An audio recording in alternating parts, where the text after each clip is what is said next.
the Prime Minister is under attack from some Conservatives as well as a number of Labour politicians to apologise for linking Sir Keir Starmer with Jimmy Savile, which in part led to Sir Keir being harassed and heckled outside Parliament. Does the Prime Minister need to apologise?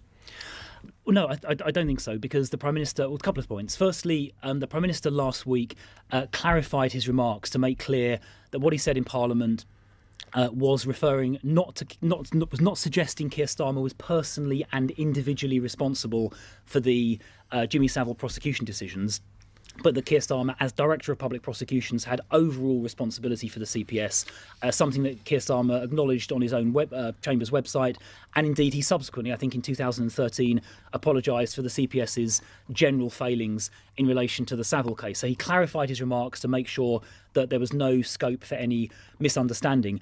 On the point about whether Boris Johnson's remarks sort of caused or prompted the totally unacceptable harassment and intimidation of Keir Starmer last night, I don't think you can make that link for a couple of reasons. Firstly, some of the people involved in that harassment and intimidation, which was totally unacceptable, it has no place in a democracy.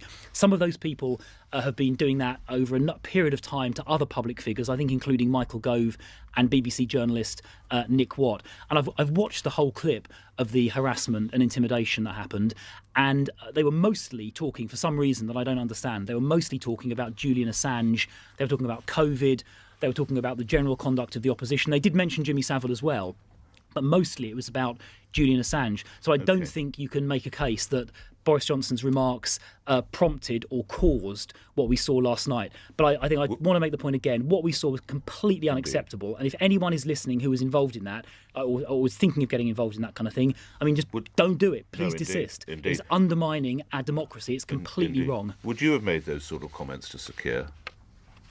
Look, I think that's a matter of individual and that's why choice I asked you. Would you for have people. made those comments?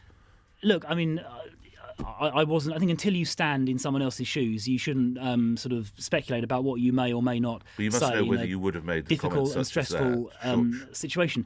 Well, I'm not sure I would have made them in that context, but I think the comments were drawing attention to someone's general track record in public office is a kind of reasonable thing to do. And people comment on Boris's or other politicians, other leaders' track record in office the whole time, often in far more graphic and critical terms than the Prime Minister used in relation to Keir Starmer's tenure as DPP.